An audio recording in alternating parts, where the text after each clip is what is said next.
Mama Munyana Mwache Adamwase Ahase Sompa television so Anopano Siabrem Casiano and Yebetuni Sreni Abasadia Mawono and then some ya de baba sumo memenda no pay a year a prabo sume de tosudumi and sano a dosu ye now so debedi mwati mino and say asante matam so of wakasa and the achete mamofobia and pempi nano and me ayabia and sen fatase wo si die hono e futuo akọ ede ama wonom saso ena so ya wonom so ehwe ya pomode ho nsam so enei enu ahodo ya akwakokem e watamaport no waya adom akeka won ho a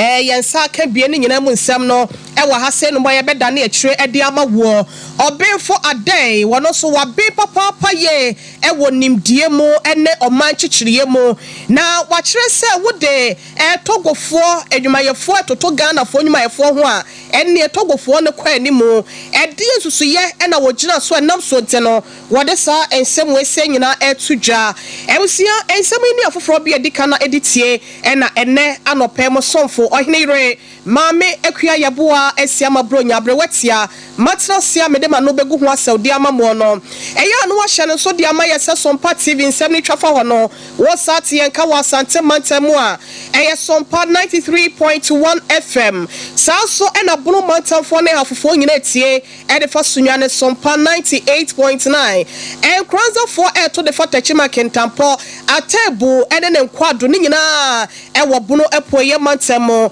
eye Sompa 90.7 dom we e wo abefo kwantempo fidie no so Facebook no eye Sompa TV Ghana and Sompa 93.1 YouTube TikTok Instagram, Twitter, and our social media handles and Kayano. We met me a search engine one now what the Ashem Sompa TV and access Sompa FM. www.sompaonline.com service here. We met me a for wait here and some at the Alphabet for life. So no one can be at the free war. Yen Jibrande Adajana and Semno, Emu Enchemunina no Yentime Efa and Naimo. Abusia ya shem na se de free asante mantama se soafo ya wono tua no ye Simon osai mensa wode atodwa se pepi na no nsase ahodo bi a eya na ye potam no emma kwan se yetimi si dai wo ho ebi anu obi edwa abo wo ho anase bi asrafo okora tututuo wo potam ho na ya bo awura mu wasase ne nche baabi ne yakwa akosi dai no wode adesrede amana nanom sa da Roma won hwe na wonya sansase ne ton Ghana de shenya sadachi bi no oye de kese pa ena ede beba beso ye so yera Simon osemensa ano the same eni try see be 200 more any encroachment se obi koje quarry mining concession and now say blasting in owo sorry 500 meters and this will be a sidan ewo on the metro unfortunately no amount for I am cruchy SCC. I may be called just about 20 minutes. No, we be cried the say so yes. A buona pampem, you try that you blast if you grab it. And then there was a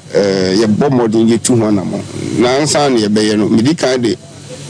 at this ready to Nanano more. Saquari, a war or more assassin, see a pomucho.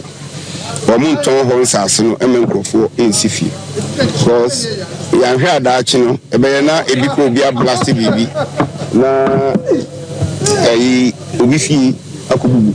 wa hwe kodwirigu a na nipa dan mu a bibia betimasi tie pomo chew na nanom ye sramo adesrede ne de mam obi a waje ne kwari dada no de buffer zone no maye observe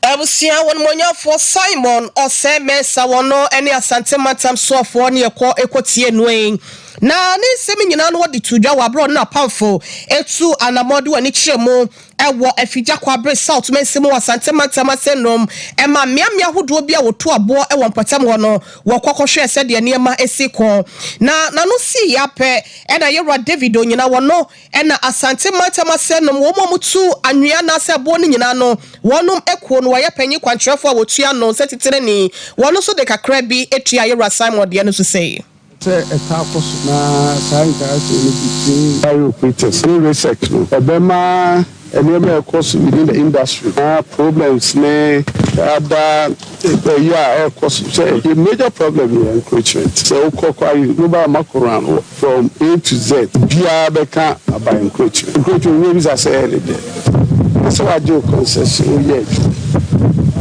na ya ma manage say within 500 meters ni say isi ban o ama buffer zone na odi adwuma na obeda be so obeba na obi to foundation o adwuma no buffer zone ada pato wa ma na o isi o hwe adwuma so blast the blast be bia quite do almost every month come obe blast enti the policy that be carry now, oblast first problem I be vibration, the infrared vibrations. The bell Sudan. Second one, flying rocks. So a broad blast too. The flying rocks no echo. Maybe I want to be a radio station, and I blast in a boab of fee.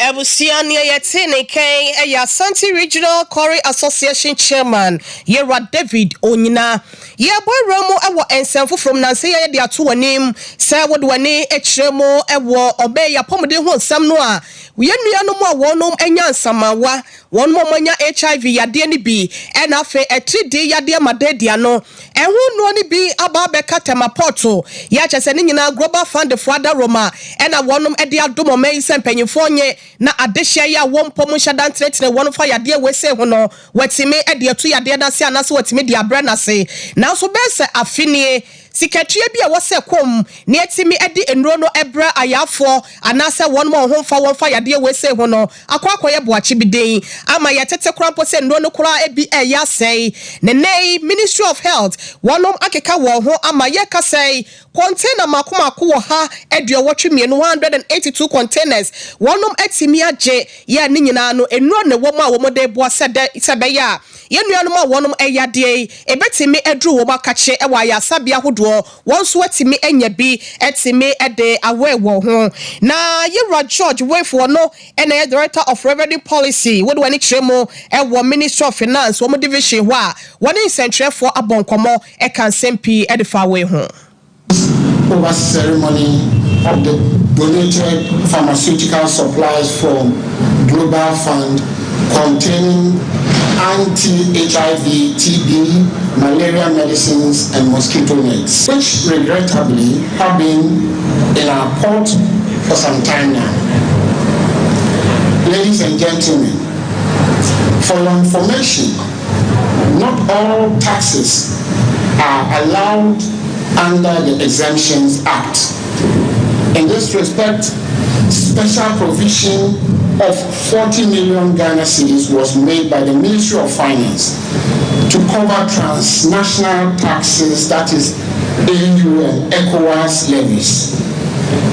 What remained outstanding to be settled was the associated third-party charges, which the donors per hour earlier the understanding had committed to take up. Unfortunately, upon arrival of the consignment at the port, the associated charges could not be paid, and this information was also not communicated to the Ministry of Finance on time. Ebusia nipa yete ne nken wo de wani kiremo ewo asia ya wonom ehwesika sem so a wono e the Director etia Revenue Policy na no Yera George Wefo ene ni din na no see ya pe na wo de wani kiremo ewo Ghana Revenue Authority so a Yera Emmanuel ohe wono ene ye panyipa be de ekire ya wonwuma ahodo no wo hwe etoto wono so e de kakra bi etua to. An honor to stand before you as we all witness the handing over ceremony of essential pharmaceutical products which for some time now have been detained at the port to the Ministry of Health. Ladies and gentlemen, you remember that it was recently reported in the media that the Global Fund called for government intervention to pay charges and fees to clear the consignment of healthcare products. I am pleased to report that the first batch of the consignment has been cleared and is being released to the Ministry of Health for distribution to various health centers across the country.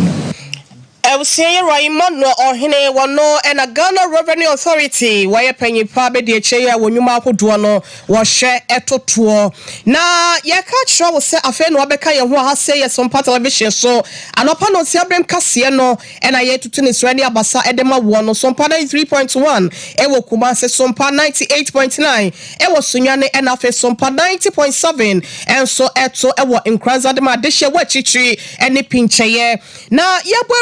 from no na ye boy remo e wo panyi pa bi e basic asem ho entoto ye e ba se abemmo mu nyansa kire ene nkyerɛkyerɛ ma pampensempensemo ye betime ama oman kyekyere ye timi agyina ne naso wodi mu emu baako ye Rasteven Adey panyi kane no ye rector e wo Jempa na wodi ato dwose wa ye hwehwemu bi ne nyina ene se dwumadie bi e de hye ne nsa no e na epia na nam so nti san hwehwemu ne ba ye na ne hwehwemu na chi no wakɔ hu se nei togofo pa nwumayefo no a wonum yade pa ba se enyine ye honya adwuma wonum kwa animu sa wode toto o my Ghana de hye ho ne titru ene aban nwumayefo yenko yewura ne kyerɛkyerɛmu ahodo ya wode ma ye no sei ene wode tu dwafaye.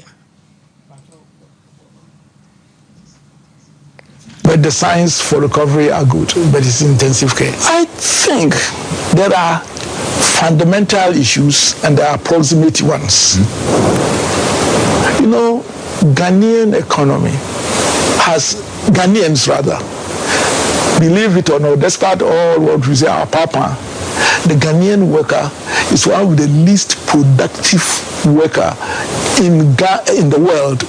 when they are in Ghana. In fact, about, was it maybe 10 years ago, the Ghana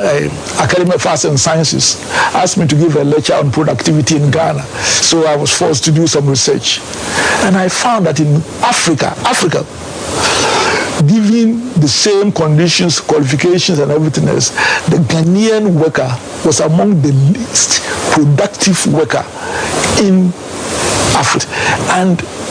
Togo, to me, what shocked me in my research was that the Togolese worker was more productive than Ghanaian, which I wanted to see evidence of it until I started looking at Togolese workers and construction in Ghana. Their productivity is far superior to the Ghanaian worker, mason, electricians, tilers, and POP, Pariso. And oftentimes, people think that they are Ghanaians. They speak Latins, but they are not Ghanaians. And some of the construction people actually look for them because of their quality work. I think one of the worst legacies of colonialism, in Ghana in particular, is Abenjuma mentality, Abenjuma, government work. The private sector people actually sometimes are at the point of weeping, in the sense that not only is productivity low, but the people really sabotage. They are almost, to be blunt, they are there, most of them, just to steal. And it's becoming norm that even Ghanaians, not only the Indians and other things, now certain positions employ foreigners, not from Britain and other things, from Philippines, India and other things, and put them in certain strategic positions. It's one of the sad things. That's Ewusia Professor Adey kane no ya Gempa director na sa rector na ye call ekotie no na ye boawramo wo hwe eye trosem ni mu a ene emebusem beka kiraw ewo mobisem tie aduasa chemu dunkro ne se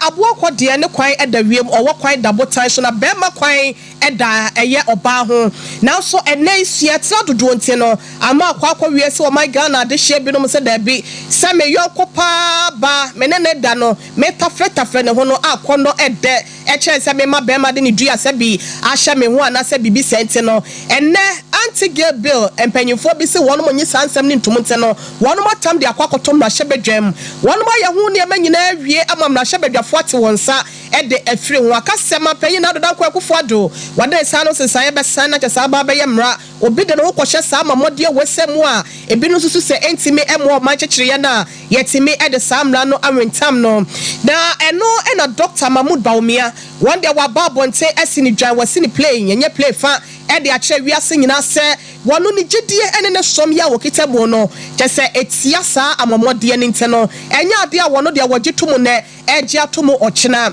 asemwe nam so amapanyi pa bia wono so wono mo kasetia efa sa ne ma wese ho no wodi mu etintima Dr.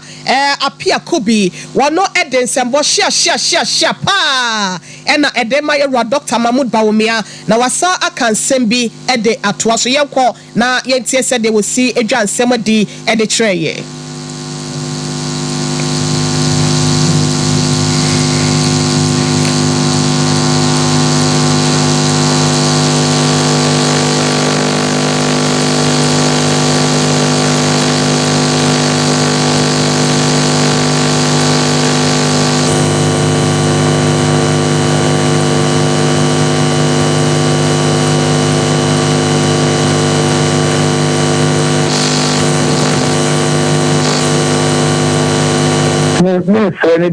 in the latter news, a new unit in the Pharmaceutical down here the candidate. It cannot and can wash it. Yes, I'm so the candidate because when you saw almost the media moves to Sosano Meso. And now, Papa, she can shall be true. As the swab that in fact, a ma or Mampanic, a kind of the kind said the idea has a good to me. News shall be true, shake. Ba ama onwa na yin ne kasa mafo ariya na arimi yawo ashabu ababa kasa say the mampeni and on fan sasa de na se na oni bibi mampeni abe de tie no finally wakasa is better late than never so be I ba some matter obi nkan want them that na ti okoka na no ma me ida se ni pana ase osuoso obeka ho asem and I say dia no wo gbe mu pa e ma se ni o ti ge sem no dia okika kan sem be o kwa sorry okika kan sem be ho so there's a difference between say deal na ya cho no e be ka see e be fine and now say maybe me so dey sem so say there's a difference between say maybe an person of babel we are there and I say the baby we are there discipline. And you the same. The fact is that the bar and person, when the bar and the book or no, it's different from say the bar book or no, I say the discipline. Yes, sir. I mean, can you because we are something that can get to business and come a car say a piece of say. You can't LGBT. Ebusia enipa yetene ke Dr. Justice Apia Kubi na ye bweramu no na ye remu ewo enfifi mantem na okopie mo ewo University of Cape Coast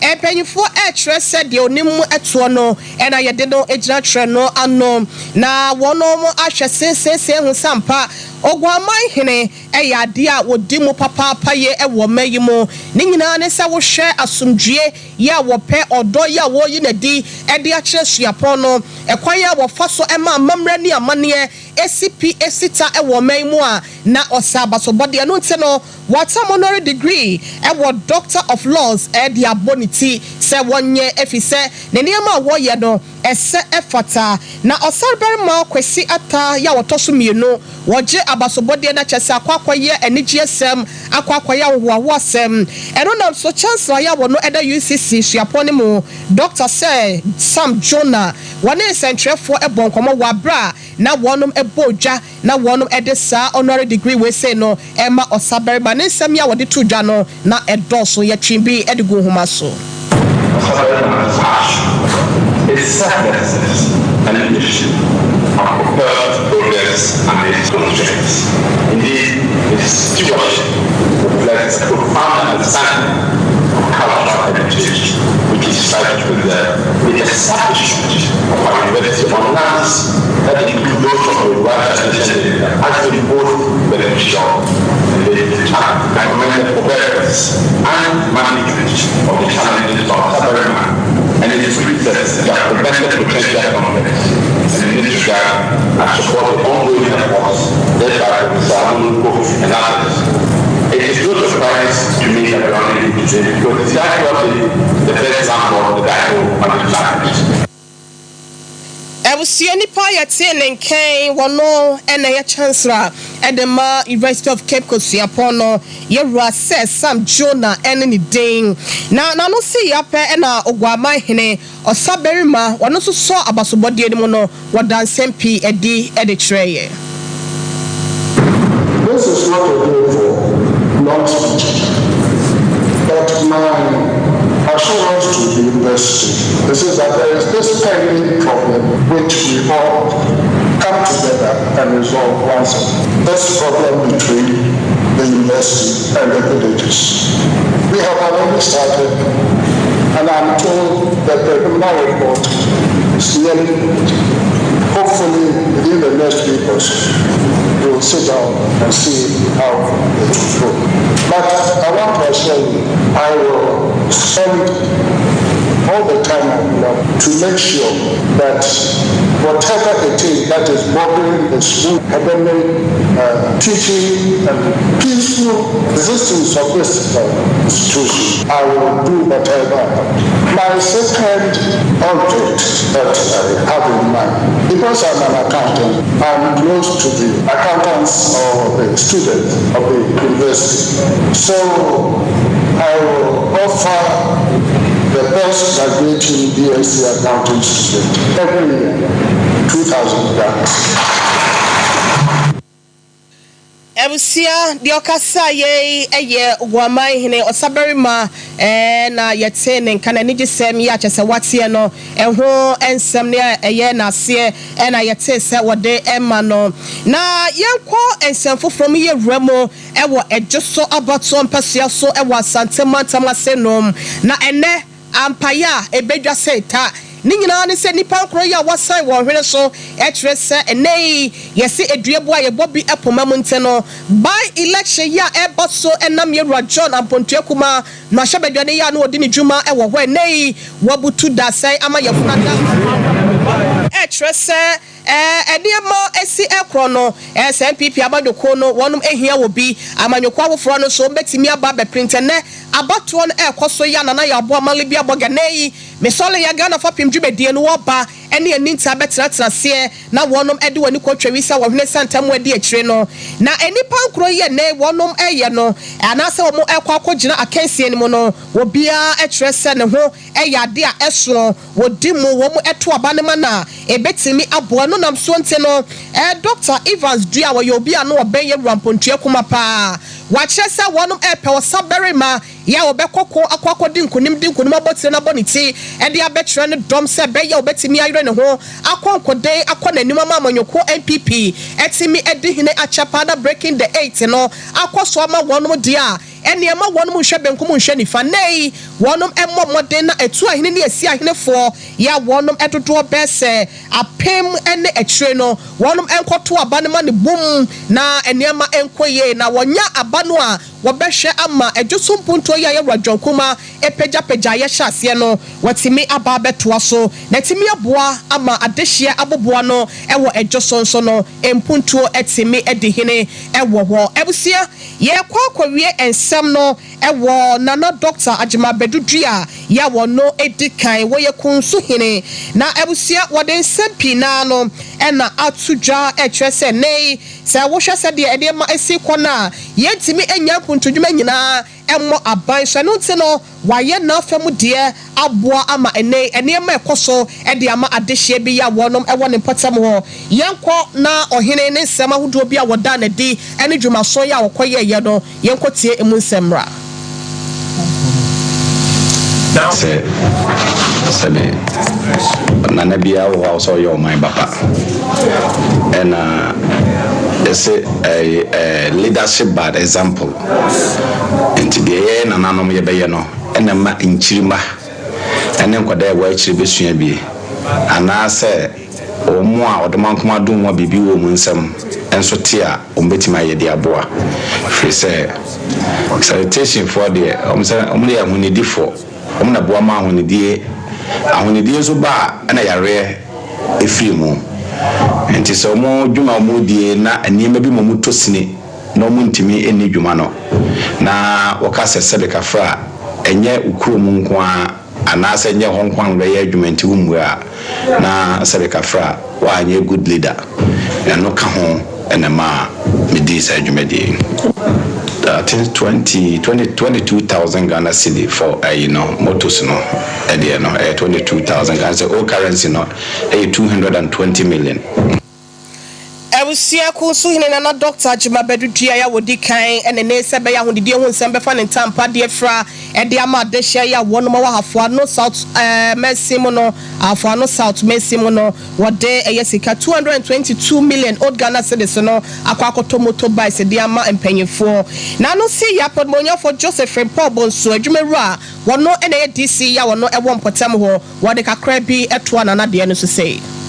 that's the passage side of me ya dibua assembly no the basa so rama assembly no so no the kuma ha kakra na abeso me DC no barana na so utumifu the sa futo so de ya aduma okase bede mbede na siri nyina mu na be ya aduma etiska akara ba no yamfa nyuma kakra kakra mo bia na ebo kunsunku a na sefia me ba na so no na ye dig bede wa aduma contact because ye market no school awusi no musi ko na ye nyampi akanwie na me buy this car be see mu a itu twewe itu compete sa pages ni na any pages na koso wo other areas ni na so be try we ahaboa and ya sabe project ya car implement ye bonkoso number 1 toilet and number 2 so police station Abusia yedi aseda ema miso free drink and 5G miza no sa no pay waso ya cinema sem de no etimi ebedan wo na dwabodwumedie biase a wo bo anase wudi dwabodwumedie ebia no eya no wanya bi ehia edema empanyefo enkwada ene adantem obi atimi num bi na eyankasie nuaba emunso ene ye chinchim ntina so mo bi animo no preservative onom no wunya anwode na wanya pomode bobode Dr. Silas ene ne mranti ene ne mayu ande bi nam ewo monte so ntene fabei na etimi friend no pese woton bi nso a obetimi atete so bum no odiaba wakoton enyamfa so enya sika de aba ho 0246 270221 0246-270-221 Miso free drink and 5G mezano and a year can for a day ama war. Yera Santi Abua Benedict wire 74 penny. Ye fast da Emano news crew. Ya one of our Sompa 93.1 FM Cassia dem. A face Sompa 98.9. Kenya Quabron man in a dom Ewosunyane Cassia dem. And a fe apam dada. Papa toss the mujina so eto ye edefa nkranza Sompa 90.7 ebusia wa woje brani adagitie ye no so no ye beda as information center dodo amofa ye no so no aseda enkamu bi na miakasa meba ekoba jesi sempremo bema ene twa ye fa television so miakasa meba azuka ena fe meba Kelvin wonom na hwe ya MC a won so toto niema searching fidie no edema mi ahwe ye ewo Facebook YouTube ene TikTok Twitter Instagram ene social media handles ni nyina so medi do wahene ire Mame ekua yeboa esiama bronya ubetimi afrema brewetia me sorry so na ya boa ma Libia boga wade Ghana fapim dwumedie no abeto amoso yes sorry de na krobia asante mercy ene eye wawoda happy birthday to you bro nyakopon kosoa enhraw onya wadom roso wonya nkopon so nteno wamane mapa ena emra wabrabo mo nyiche ya hode ene apomode wom oya wadwuma as sports journalist ewo Kumase FM